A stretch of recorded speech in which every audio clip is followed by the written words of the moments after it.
asking the legislature to pass a law to allow courts to issue safety protection orders. Now I'm going to explain this in detail, because details are important. These orders, which would be granted upon clear and convincing evidence, would allow the removal of firearms from potentially dangerous individuals and get them the mental health treatment that they need, get them whatever help that they need. Individuals could be subject to a safety protection order if they present an imminent risk of injury to themselves. Suicide, for example. Or they present that risk to another person because of mental health issues, because of drug dependency, chronic alcoholism, or other serious conditions. These concerns, of course, must, and our Constitution demands it, be balanced against the individual's right to keep and bear arms and their due process rights. My proposal will allow the state of Ohio to file for temporary orders. A hearing under my proposal, this ultimately will be up to the General Assembly. A hearing would, under this proposal, be held within 3 days of the filing, or sooner. The individual would have all the traditional due process rights. The temporary order could be granted. A temporary order could be granted if the state shows by probable cause that a person is a danger to themselves or others and has access to firearms. If the temporary order is granted, it would require the person to surrender all firearms to law enforcement. If granted, a hearing would then be held, a second hearing, within 14 days to determine if an extended safety protection order should be granted. In this hearing, all the same traditional due process rights would apply. If the court would then find by clear and convincing evidence that the person is a danger to themselves or to others, the extended order would be issued. Under an extended safety protection order as we envision it, the court would order a mental health assessment. The individual would be required to undergo any recommended treatment. The individual would be prohibited from purchasing or possessing firearms. And any firearm order would continue to be withheld from that individual. In lieu of law enforcement keeping the firearms, an individual could have them sold on their behalf to a federally licensed firearm dealer. Extended orders would last for a period of 6 months and could be extended with another petition and another hearing. An individual could apply to the court any time after 3 months for a return of his firearms, only if the person could prove by clear and convincing evidence that they were no longer a danger to themselves or others. That is, during that period of time. Initiative number 2. We must have increased access to the citizens of the state of Ohio, for the citizens of the state of Ohio, to our state psychiatric hospitals. We have a problem in this state. We have a problem with people who are not violent, who have been sent there by a court, who could be sent someplace else. And these individuals are occupying space that we urgently need today. Now, I'm calling on the General Assembly to take action in this area. Inpatient psychiatric care is limited in Ohio, making it difficult for individuals and families to access the level of care when it is needed. Over the past 2 years, Ohio's state psychiatric hospital capacity has become predominantly used by patients who are court-ordered to the hospital for restoration to competency to stand trial. This week, for example, 79% of the adults in our state psychiatric hospitals are court-ordered there. Many of these patients are nonviolent offenders. Many are misdemeanors. They are there simply in the hospital, pursuant to a court order, to learn how the court process works. It's the only reason they're there. Surely, together, we can find another place for these individuals to obtain that help, and that help being understanding how the court system works so they can proceed with trial. This education certainly can be done outside of these hospitals, freeing up critical beds for people who in fact do need hospitalization. The people I'm talking about coming out of the hospital are people who don't need inpatient psychiatric care. But there are other people in Ohio who clearly do. To accomplish this, the General Assembly will need to pass changes to the revised code to create a community-based misdemeanor competency restoration process. I'm calling on the legislature today to do that. Action number 3, early intervention, schools. We have a serious mental health crisis among many of our children in the state of Ohio today. It is growing worse. So many of our children have been negatively impacted by trauma. The trauma can take many forms. It can be living with an addicted parent. It can be seeing violence on the streets, seeing violence in the home. It can be all the problems that come from horrible poverty. The result is that the suicide rate among our young people today breaks your heart. It just breaks your heart. All the facts of the Dayton tragedy are not yet known, and they will be coming out in the days and weeks ahead. But it is clear that the assailant, while in high school, clearly exhibited antisocial behaviors that should have alerted anyone who knew about them that there was a problem, a serious problem with this high school student.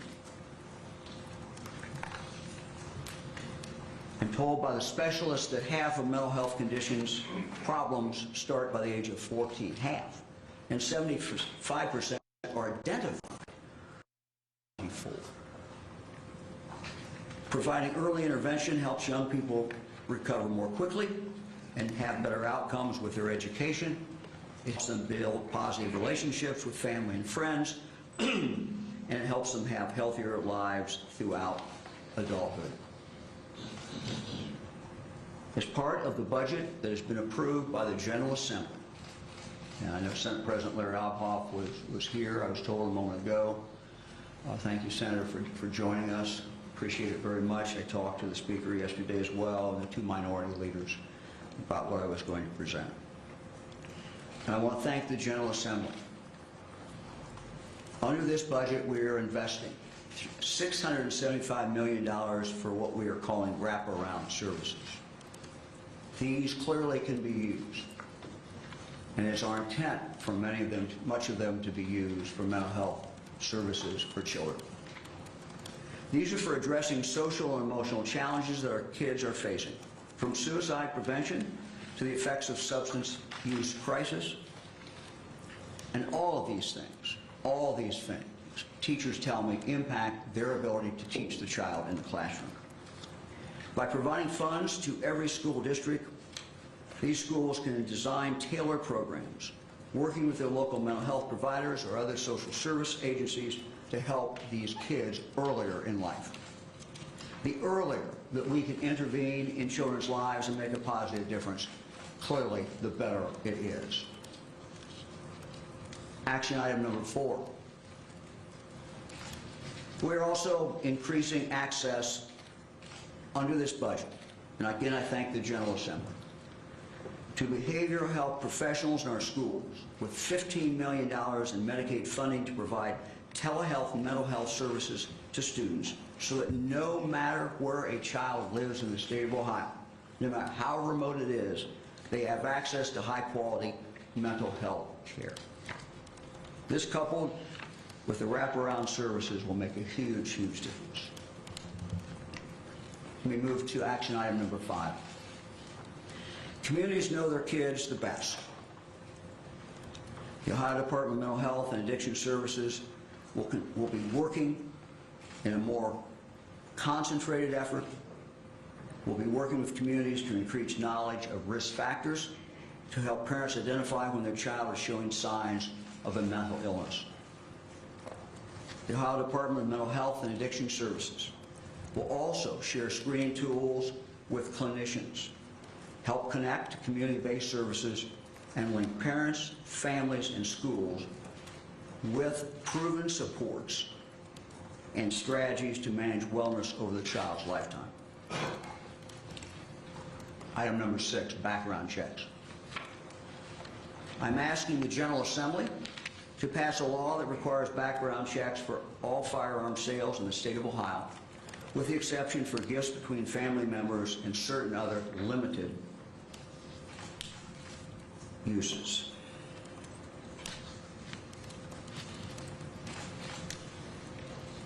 Number 7, an unbelievably high number of Ohio citizens are being killed as a result of chronic gun violence in the streets and in neighborhoods of our cities. Mayor, thank you for being here. Councilman Gunther, who talked about last night. Why we mourn those who were killed in Dayton. We should not forget the other Ohio citizens, our brothers and sisters. That includes many times children who are innocent victims of random violence and not so random violence. We cannot forget those individuals who are dying every day in our cities and across our state. We have to deal with those individuals who are inflicting that violence. Law enforcement officers have told me for years that the majority of violence in a community is being perpetuated by a relatively small number of individuals. We did a study a few years ago which absolutely confirmed that, going back to 1977. The vast majority of criminals in this state do not commit violent crime. We must target those who commit the violent crime. We must go after them, and we must take them out of our communities. Far too often, criminals who have absolutely no right under Ohio law to possess a gun are using guns nonetheless. That's who we have to go after, the criminals. This must stop, so I'm asking the General Assembly to increase penalties on violent felons who continue to illegally possess or use guns. Number 8, illegal possession of a firearm by a violent felon. We must increase penalties for violent felons and other people who are found with a gun that they do not have the legal right to possess. The crime of having weapons while under a disability, which is what it's called, is currently a third-degree felony punishable by a maximum of 3 years in prison.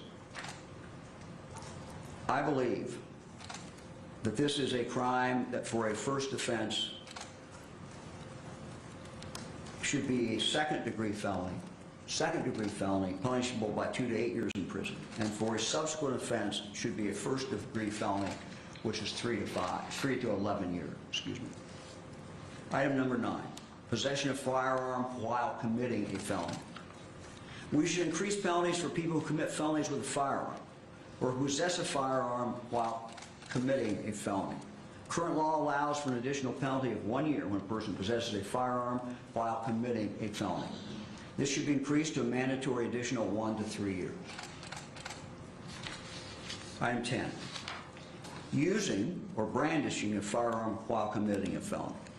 We must increase penalties for using or brandishing a weapon when committing a felony. Current law allows for an additional penalty of 3 years if a person uses or brandishes a firearm while committing felony. This should be increased at a minimum to a mandatory 3 to 5 years in prison. Again, these are my recommendations to the General Assembly. The General Assembly will, I hope, act upon all of them and exercise their judgment on these. Item number 11, the problem of straw purchasers. We must increase penalties for those who buy guns illegally for other people, a practice known as straw purchasing. Now, straw purchasing is illegal under both Ohio and federal law today. However, the Ohio law must be toughened, and I intend to do that. All too often, firearms obtained through these straw purchases are used in serious violent offenses. I am asking the General Assembly to increase the penalties for those who purchase a gun illegally for another person. Today, the illegal purchaser of a firearm, the straw purchaser, this is the person who actually purchased it for the other person, through a straw purchase, that penalty is a third-degree felony punishable with up to 3 years in prison. We must increase the penalty for a straw purchaser to at least a second-degree felony punishable by 2 to 8 years in prison. Number 12, I'm also asking the General Assembly to increase the penalty for a person who possesses a firearm. This is the person through the straw purchase who got the firearm. And when they get that firearm that they know was obtained through an illegal or fraudulent purchase. When a person possesses a firearm they know was fraudulently obtained, that person should be punished in the same manner as the person who bought the firearm, and that's 2 to 8 years. Number 13, we should increase penalties for people who illegally furnished firearms to minors. Ohio law provides very well for father to give that gun to the son. This is done all the time. We have hunters, but that's not what we're talking about. We find too many of our kids are carrying guns on the streets, often with tragic consequences. So adults who illegally furnish firearms to minors must be held accountable. Today, improperly furnishing a firearm to a minor is only a 5th-degree felony, up to 12 months in prison. I'm asking the General Assembly to make the crime at least a 3rd-degree felony punishable by up to 3 years in prison. Action item 14, school tip line. We are expanding our school safety tip line, where kids and adults can call or text anonymously with tips about potential school violence. I'm calling on Ohioans today to utilize that tip line. The number is 844-723-3764. 844-723-3764. We will have that on our website. Tom, it'll be on the public safety website, I believe, as well, and again, we're asking for people to step up. When you see something, when you hear something, do something. And we want to make sure people understand that they have the ability to make that call. They can certainly always call their local police, they can call their local sheriff, call somebody. So we're expanding that school safety tip line. Let me talk about the world of social media. While each one of the mass shooting tragedies in this country is the same, but it's also different. And the lessons that we learn from one should be applied, and it should be cumulative to the lessons we learn from all. But one of the things that we have seen is that time after time, the assailant, when you go back, you see on social media, the signs were there. They were there. We should have caught them. In the 24/7 world of social media, threats can and do arise at any time. Our hub, is what it's called, at the Ohio Department of Public Safety, is expanding. I told them to expand their ability to monitor and track potential threats on social media and to share that information with local law enforcement and with schools. We now have the ability, through software, to target specific phrases, specific words. This is not that we're monitoring everybody's social media, but we're looking for that sign from that violent offender that might save a life or 10 lives. We will be in touch when we find things with the local schools and local law enforcement partners. Item 16, the budget that was approved by this General Assembly also includes nearly $9 million to help harden soft targets like nonprofits and religious organizations to make their facilities more secure.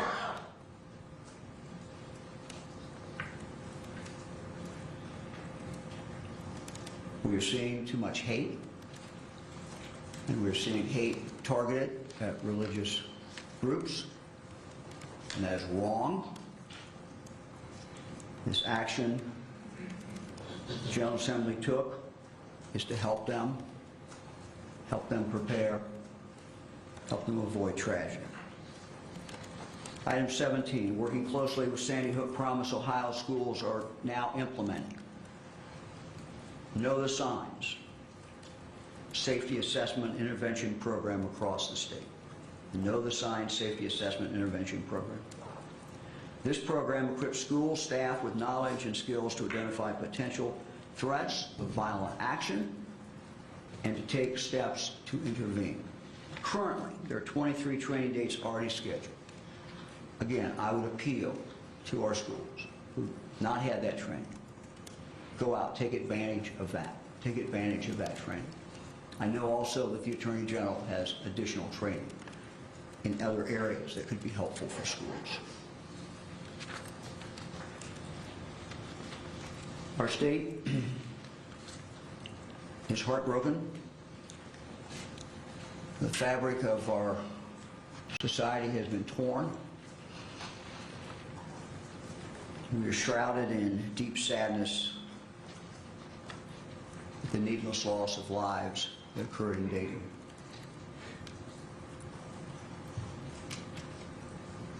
As Frey and I were there on Sunday, I thought about the parents who had lost children, children who had lost parents, friends who had lost friends. Now more than ever, we need to come together. We must come together as the much larger Ohio family. Because when one family grieves, all of us grieve. We have an obligation to each other. We have an obligation to include, not exclude people. We have an obligation to help others. We have an obligation to look out for each other. If someone is showing signs of struggle, problem, we must help, and we must not turn away. There is a saying that, and I quote, tragedy should be utilized as a source of strength. And, quote, no matter what sort of difficulties or how painful the experience is, if we lose hope, that's a real disaster. End of quote. So now's our time to be strong. Now's our time as a state to come together. Democrats, Republicans, liberals, conservatives, everybody come together. And I'm calling on everyone to do that. Look, we might have some differences.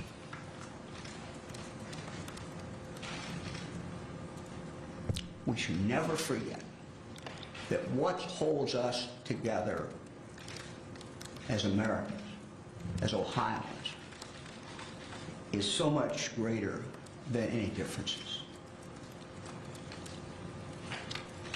Look, we can do this. We can do the things that I outlined today. We will do them. We can do meaningful things to protect lives. It won't be easy, and although it is dark now, the sun will shine again. As we find the grace and the glory in each new sunrise and the hope of each new day. I believe in this state. I believe in its people. We can come together. We can come together to do these things, to save lives.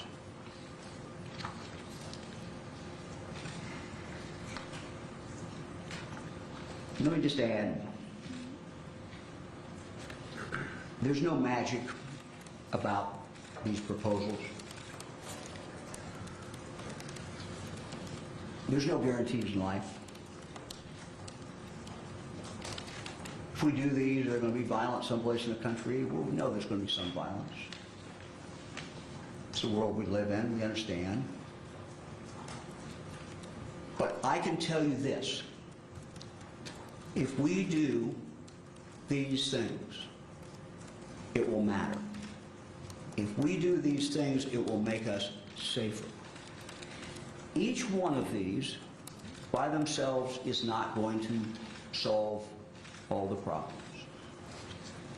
But I believe in my heart that each and every one of them will help. Each and every one of them will lessen the chance of violence. Each and every one of them will make this a better state and make this a stronger state.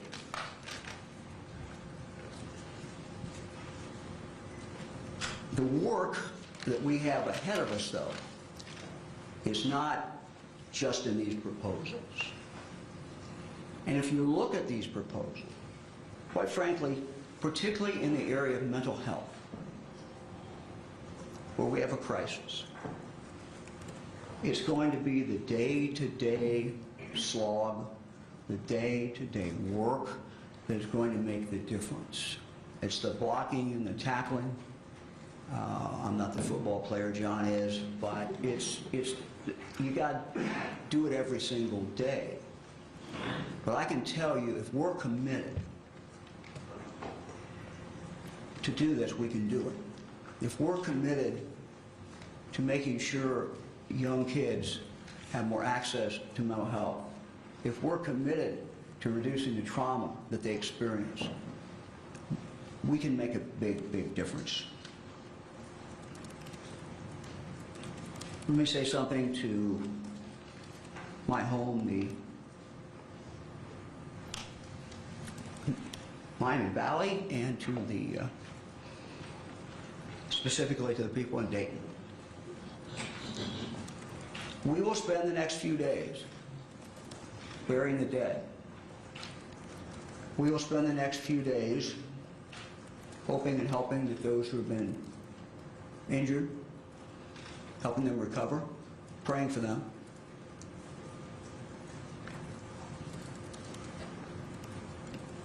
But the people of Dayton and the people of Miami Valley are resilient.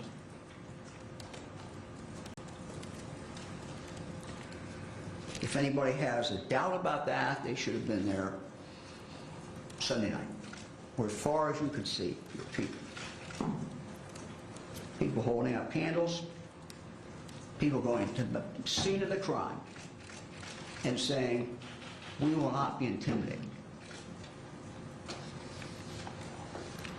Dayton is a great city. It's a city,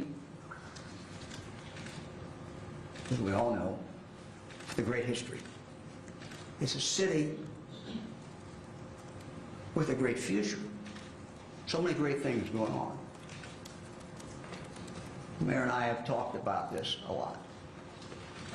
She and I are both very optimistic about the future of Dayton. People are resilient, as we've already seen. So for the people of Dayton, there are better days ahead. For the people of Miami Valley, there are better days ahead. Sun will come up. There will be opportunities in the future. We will always remember those who died. We will always be scarred by that. But we will do what Ohioans have always done, and that is push forward. I'm more happy to respond to any questions from the meeting. How close were you to unveiling this package of proposals absent the shooting that occurred on Sunday? Well, the things that I've just outlined, they were all in some process. But look, we're all human. Tragedy focuses you, and you know, it was time to get them out. The first item that I mentioned is an item that we've been working on for months. We were that close to getting it done, that close. Last 2 days, John drove it home and we got it done. You know, it's what I hope, you know, what you hope comes out of this is a renewed energy, a renewed sense that we need to tackle these problems. Some of them we're already tackling. This gives us a harder push. All of us, I think, all of us in Ohio to do these things.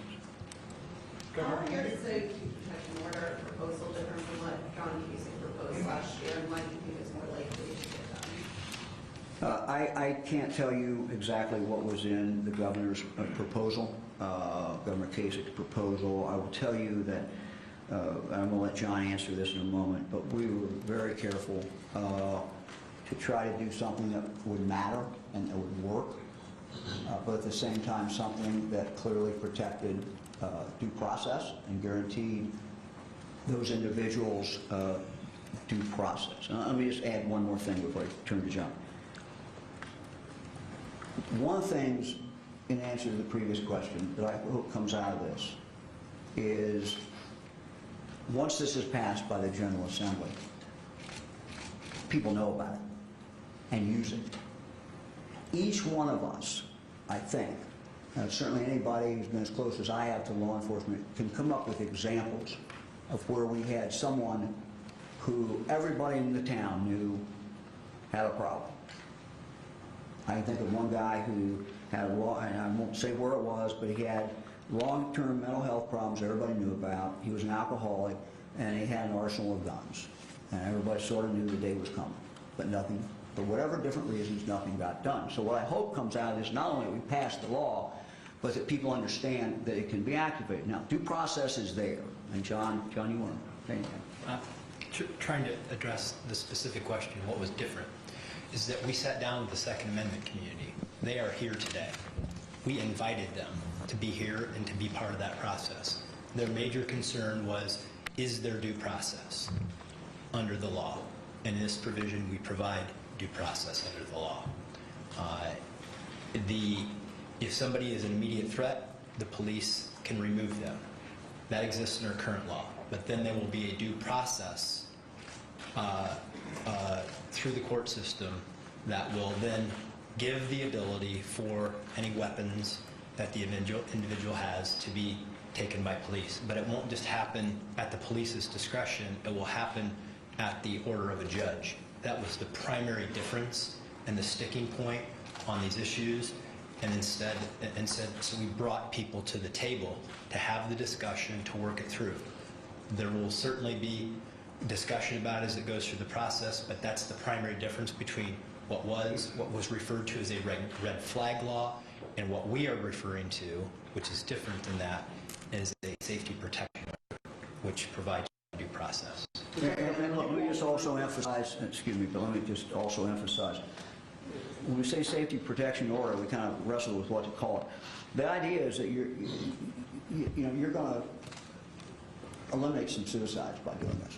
I mean, you're going to help. So it's the public, and it's also the individual. Sometimes these people are their own worst enemy, and it's just the way it is.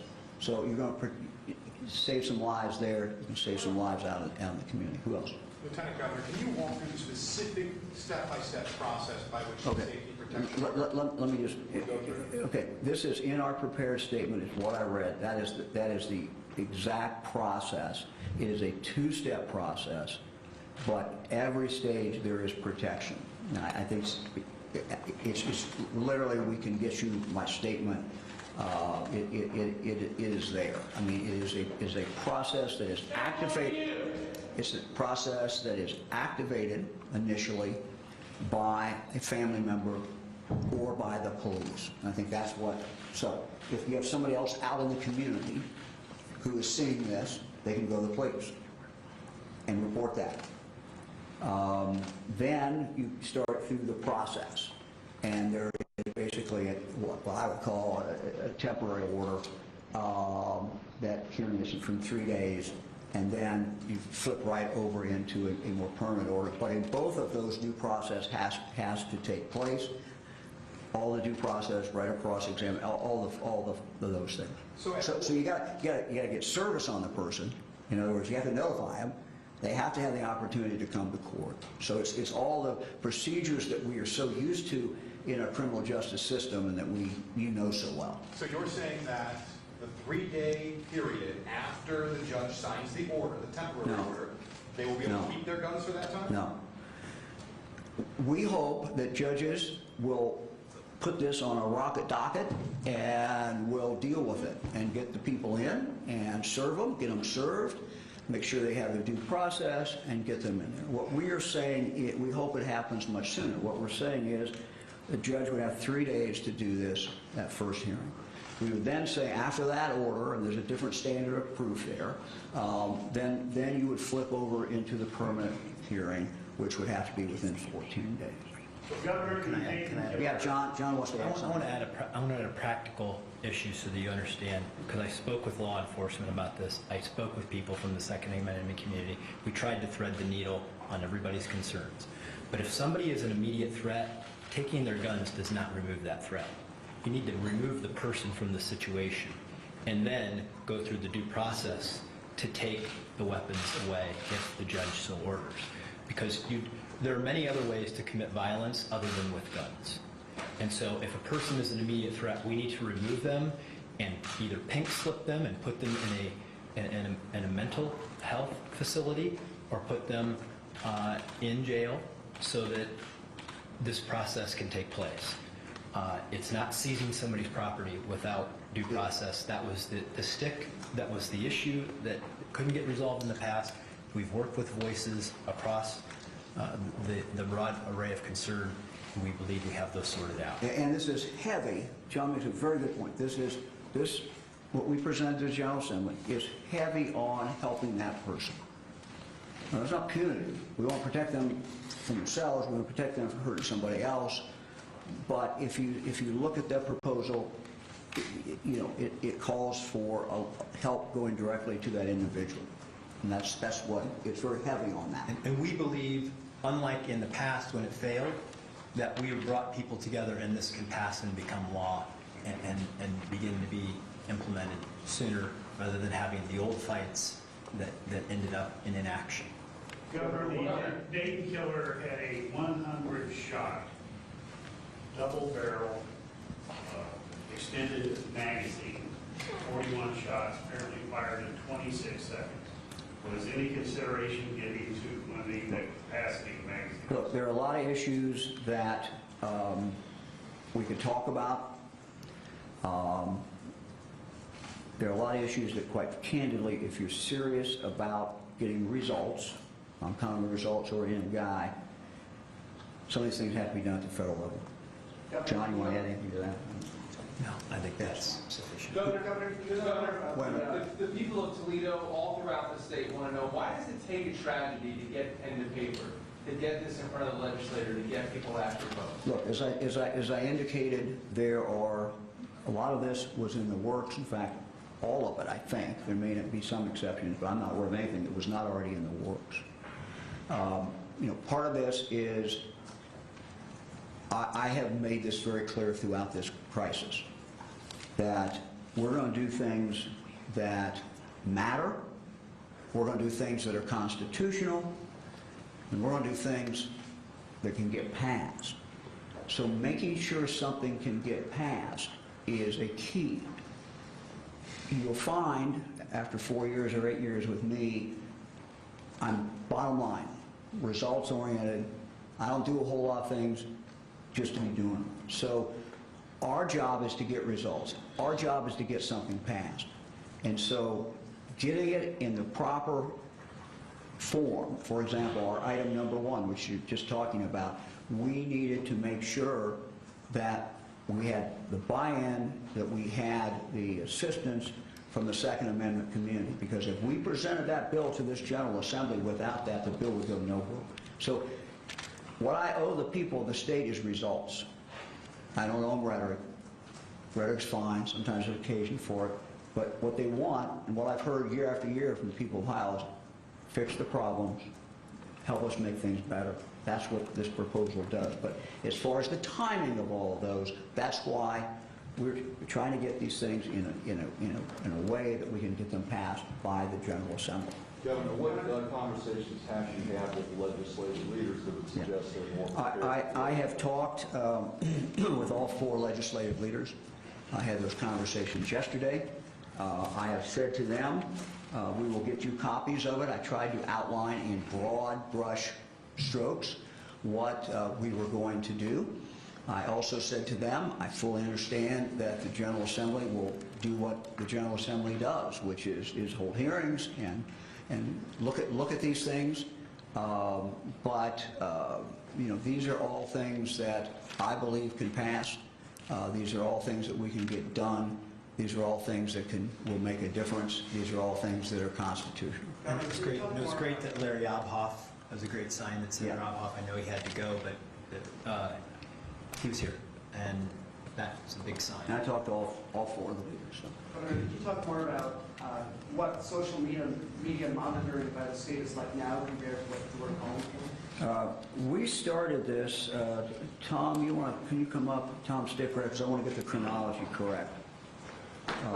This is not brand new, but it's going up like that. So you want to talk about, when I was Attorney General, we started talking about it. Yeah, we did. Thank you. Tom Stickrat, Director of Public Safety, and we did start talking about this with Attorney General DeWine and working on some of these things at the Bureau of Criminal Investigation. I would say the difference is we're now being proactive rather than reactive. We've probably historically been reactive with social media. After an event, we go back and take a look at what we can find out. What we're trying to do now is be more on the front end of the prevention side of it. Again, not the NSA looking at every social media, but looking at those keywords and phrases, using software, technologies, and trained staff to be on the front end of these situations. So to be clear, if I'm sending a Facebook message and it has one of those keywords, will it come up? Will there be a signal by the state that is picked up? There could be, yes. And look, this is, anybody can do this. So, we worry about, correctly, worrying about the government, state doing it. But when someone puts that out, and what we're seeing time after time after time is there were warnings. With this, you see almost in every case you're seeing warnings on the internet, something they're putting up, posting. When you drill down, you see them go back to this young man. It's usually a young man.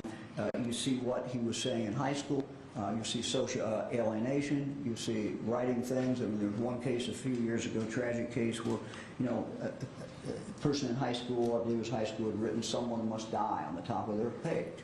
Well, teacher said, well, that's not good. But look, these are signs, and this is. We need to look at this as a package. We need to look at all the different things, because part of this, as I pointed out, we had already started down this pathway. There's $675 million. When we asked this legislature to give us wraparound services, it was in direct result of what we have been seeing time and time again, that we're having children traumatized and they're having mental health problems, and we've got to deal with those mental health problems. So a lot of this was moving forward, but you have to look at it, I think, holistically in how we help kids every single day. In some cases, we're going to be able to identify a kid who's suicidal. In other cases, we may identify a young person who is exhibiting all kinds of bad signs that in, you know, a few years or not a few years, they'll turn into a killer. So it all comes together. How important is it for the General Assembly to take all of these proposals to heart and not just cherry pick the ones that might be more powerful? Look, each one is important. Each one should be passed. I see no reason that all of these cannot be passed. I expect the General Assembly to do its constitutional duty, to look at these issues, to hold hearings, to bring in interested parties. But we have tried to put together these proposals that are constitutional, that make a difference, and that we think we can get passed. Now, I'm not saying it's going to be easy. I'm not going to say it's going to be easy. But to get back to a question that was asked a moment ago in reference to folks in Toledo, the momentum that has been created by this horrible tragedy, you know, I think is putting a spotlight on this. You're reporting it more talk about it, everybody's looking at it more. Now is a window of opportunity for us to change things, to do what we need to do. Governor, thinking of the Connor Betts situation, Thinking of what? I'm sorry. Of Connor Betts and Yeah. Dayton, who along that pathway would link a child like that when he was in high school to the mental health services you're funding? Was it the parents, the students on the school bus? Was it the teachers, the law enforcement? Because this... They're all, look, first of all, we don't know all the facts about him.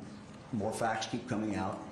As the news media does the good work it does. But the answer is all of the above.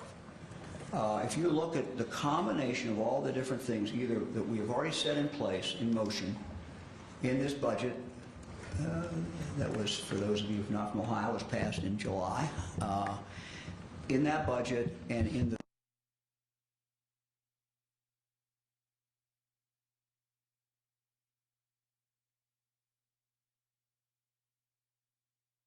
do something with it. And so one of the things we heard from teachers is, well, we don't know what to do with it. Or, you know, we need to be tied into the social services. So if you look at where our thoughts are, and again, I've gotten some questions from superintendents about, well, where is this $675 million over 2 years supposed to be spent? What can we spend it on in regard to the wraparound services? The answer is, this is something you can spend it on. And what we envision you doing is not, you know, creating it out of whole cloth. Use those resources to tap into the local community resources. The resources that are already in the community with the Adam H. Board or other ways to get that. So the answer is all of the above.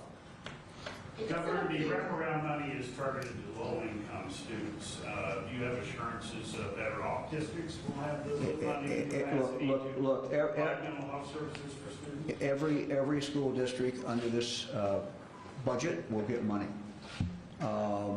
We did what we have done and this legislature has done and tried to make sure every school had the resources to do that.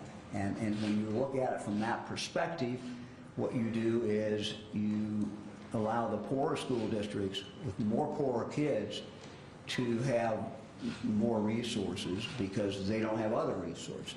So yes, I am hopeful and confident that every school has the ability to do this. We also have money in there, we didn't talk about this, but which is related.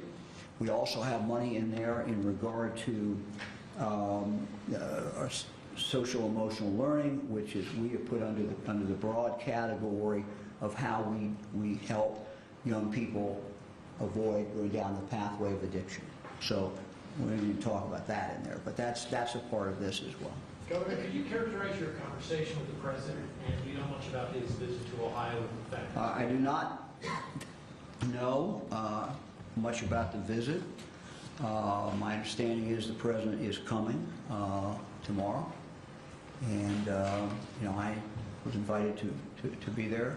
I've talked to the mayor about the visit, but I don't at this point know the final details of what they're going to do. Was there a second question, Jim? Well, just the value of having the president come here, what does that do for us or the nation?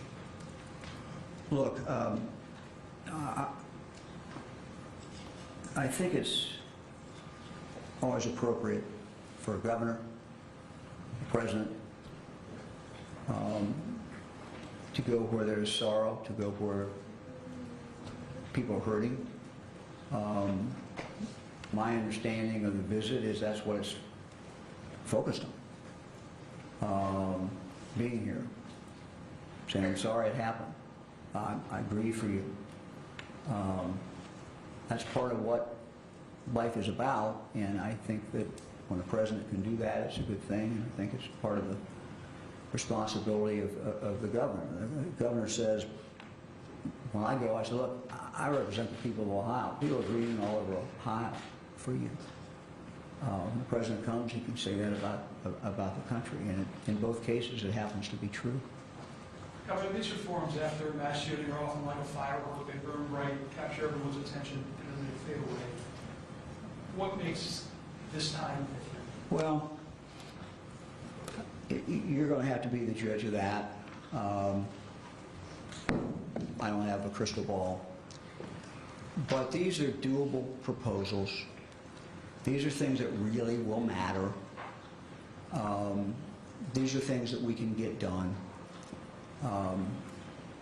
Not saying it's easy to get it done, but you know, we look at results, and what matters is results. And can we do things that will make a difference, that will make our children safer, our communities safer, our friends safer, our families safer? We look at that every day. I mean, that's that's the job of the governor. As I said, all of these proposals were in some different phase, and we knew that in some cases we could do it ourselves through executive order or through our agencies. We were down that pathway, but we also knew others. We, through our system, need to go to the General Assembly and to get the General Assembly to pass them. And so this is a window of opportunity, and let's not mess it up. Let's not miss this opportunity. This is our opportunity to do these things. It doesn't appear that a background check would have shown much in the case of the Dayton shooter. Why was that something that you felt like? Thank you for the question. Since this tragedy started on Sunday morning, I've made clear that every one of these shootings is different. Everyone's the same in some respects. Most of them involve a person who's marginalized for whatever reason. Usually it is a male, usually someone in that range of age. But they're different. And if we, after a tragedy, only confine ourselves to doing those things that would have prevented this tragedy, we're missing a real opportunity. So we need to look at all these tragedies together. And quite candidly, we also use this opportunity to look at other problems that we have that might be somewhat related. For example, you'll see in here proposals that I've thought about a long time, and I tried to get passed when I was the Attorney General, and we didn't really get much passed, and you know, we've been preparing to take to the General Assembly, having to do with violent people out on the streets and targeting repeat and violent offenders. So we have an obligation to use this as an opportunity to pass things and get things done that are going to save lives. What all of these have in common is I am convinced their implementation will save lives. No magic about any of this. I can't guarantee we won't have other tragedies, but what we have to do is to continue to chip away at this, and we have to continue to do things that make a difference and that matter. So we look at this not confined. If we only confine ourselves to the facts of this case, we will come up with a very limited answer to our bigger problem. Yeah, John. On the whole package as it relates to guns, the difference is that we focused on keeping guns away from people who shouldn't have them, either for mental health reasons or because they've broken the law and can't legally possess firearms. And we did all that without infringing on the rights of law-abiding citizens. That's why we work with the Second Amendment community. That's why we've asked them to be here today, because it's going to take all of us to get this done. And we can't finger point and we can't draw lines in the sand. We have to bring everybody together to do it. We have to listen to the details, and we have to work together to get this accomplished, and I believe we can. And what the governor outlined today is that he's not just focused, we're not just focused on one issue. We're broadening the conversation about a lot of the brokenness that's out there in our world today, on the mental health front, on the opioid front and the addiction front that he has been such a great champion of. Suicides. All of these things will, as a package, play a part of helping to save lives for people all across the landscape of Ohio. And let me just add one other thing, kind of as a PS. My friends in the mental health community, I think would want me to point out the obvious, which is that the vast, vast, vast majority, in fact, way over 90% of the people who have a mental health problem are not violent at all. And so, we need to understand that. Even people with severe mental health problems, well over 90% of them, are not violent at all. So, we have to have a lot of different things coming together, for example, before our item number 1 comes together. But part of our challenge is stigmatizing those with a mental health illness. We've got to start treating people with a mental health illness like they had cancer or they had some other problem, medical problem because it is a medical problem. And that's something we got to get over. And we're making progress, but we got to do a better job. And that's part of what some of these programs are trying to do. Governor, there are several proposals, pro-gun proposals in the State House right now: stand your ground, constitutional carry, or permitless carry. What do you think about the future of those types of proposals? Look, I think we need to get this done first. Look, my position and John Houston's position in regard to the Second Amendment have not changed. Our positions on those bills have not changed. But we need to do this because we need to assure people that these specific actions are being taken. Thank you all very much.